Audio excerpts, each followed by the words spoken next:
Hello everyone, and thank you for joining me. This is a bit of a double whammy today. It's like a bonus special video. This is not only one of my advent calendar videos for the lovely Katie, but it is also a design team layout for the gorgeous Virginia Walker over at Confessions of a Paper Addict. And I have used the stunning Reindeer Faces cut file. I am in love with this cut file. I knew as soon as I saw this cut file that I would be using it. It is so cute.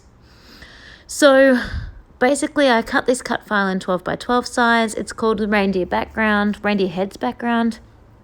And I really carefully, I kept all the little eyes. You wouldn't have to. You could definitely draw them on with pencil or just not have them. But I really liked the idea of having the little eyes.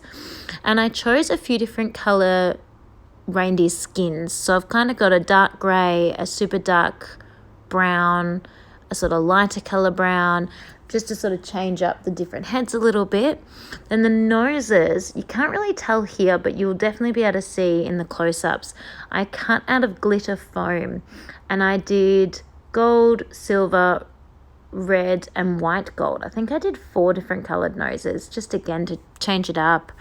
But all of the sort of the skin color nose mouth area is the same paper, but it's like coffee stained paper, not by like machine coffee stained, like manufactured coffee stained, not in real life coffee stained.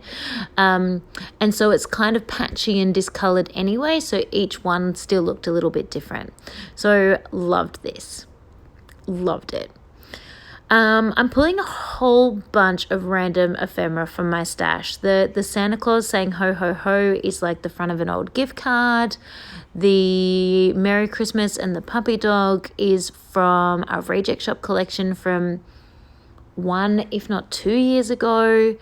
That's my mum's arm, by the way. Sorry, I forgot she was in here. She's like, oh, you need to do something around there. So my title says on the nice list. No, on the good list. Yes.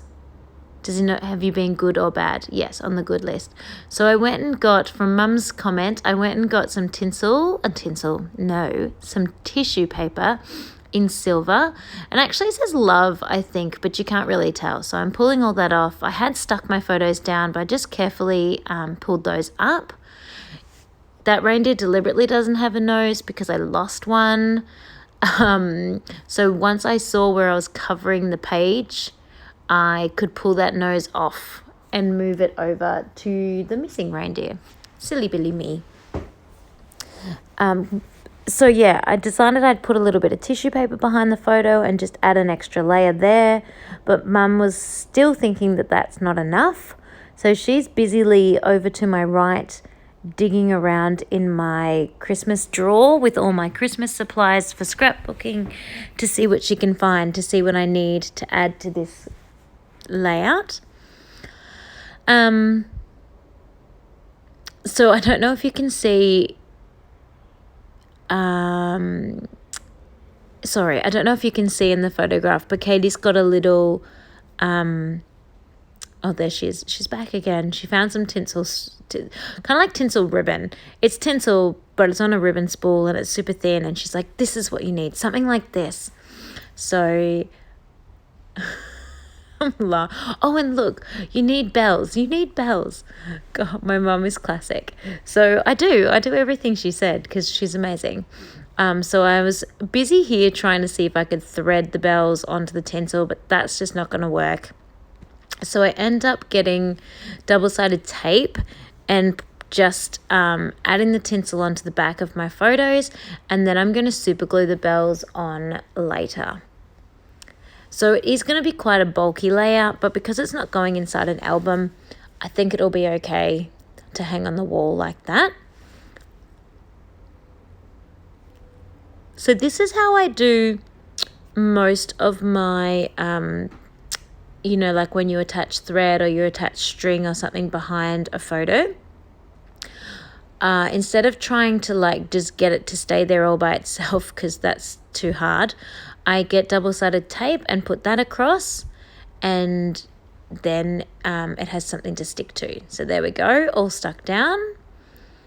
And then I can just add a little bit of double-sided tape where it, if there wasn't a missing spot or something like that. So now that's all stuck together. I can't change my mind. And I'm going to stick that back down again onto my reindeer heads. So again, mentioning if you are interested in this cut file or the other 56, 60, there's a lot of Christmas cut files that Virginia has created. Definitely go and check out her Etsy shop. I will have that link down below. Also, if you're not already part of her Facebook group, I highly recommend joining her Facebook group. There's a lovely, lovely, lovely bunch of ladies in that group that are just super supportive, always there to offer advice and share projects. And Virginia regularly gives out a free cut file every fortnight. But not only that, because it's Christmas, she's having her Craftmas countdown, and every day something exciting is happening. So she might be giving away a cut file. She might be having a challenge with a prize. She might have someone go live from the design team. There is just something exciting happening every single day for the month of December. And we are halfway almost through the month of December, almost. So you really need to jump on over and join this, because you don't want to miss out, especially during the month of December. The cut files that are free are only up for 24 hours. And once they're gone, you have to go to the shop to buy them. So you could be getting free stuff. So definitely head on over and join that Facebook group. Enough of me forcing you into things. So yes, I fussy cut this little Santa head from a gift card that we got last year.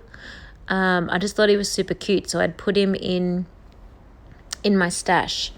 And then that's a little wood veneer arrow. I knew he wouldn't stick that well with so many layers of everything, so I'm just sort of holding him down. And that little arrow is there mostly because I really wanted to use that little wood veneer that says on the list. And it was a different coloured wood veneer. I don't know how to explain it. It's kind of a darker brown than all the other wood veneer that I've ever owned. So I didn't want to I really liked the idea of having 3 pieces of wood veneer to have it cohesive, but I didn't want to put a normal coloured wood veneer on. I wanted to keep the colours the same because I thought it might sort of stand out that the colours was different. So I had to use 2 arrows because that's literally all I had in this same colour, and which is fine. They look good. But that's what those arrows are, because I actually just wanted them to tie in with the on the list little banner that's up the top there. I hope that makes sense. And so I am just using white PVA glue to adhere these bells, and they have stuck really fine. It is, days later since I've made this layout, a month later since I've made this layout, and they have stuck no worries. But I did leave them out I did use quite a lot of glue, and I left it out to dry overnight. I don't think it actually needed that long, but just to make sure. But also remember, I'm in Australia, so it is summer. So quite hot. My title that I'm playing with now, these are really, really old chipboard. They're already coloured red. Got red ones and green ones. They were just given to me in a random plastic bag, so I've got no idea the collection or the make or the anything like that. I just know that they're super, super old, and I'm struggling now. I'm getting to the stage where I need to put them into their own little baggies in already made up words and just use those words, because there is not much left. Does anyone else do that with their thickers? When you've really got down to your dregs, try and make as many words as you can with what's left and sort of turn it into a phrase sheet instead of a thickers alphabet sheet. Because sometimes I really want those thickers and then they can't make what I want them to make. So if they've become sort of phrase thickers, I feel better because I can look at them and say, oh, nope, that word doesn't suit. So therefore I just put them back and get something else. So I am finished. I hope I have inspired you with this layout to pull out your Christmas things, pull out your more textured elements, and just get in there and give it a go. If you love this cut file, check the link in the description box down below. It is a gorgeous cut file. I love it. I think it's one of my favorites. Merry Christmas, everyone, and goodbye.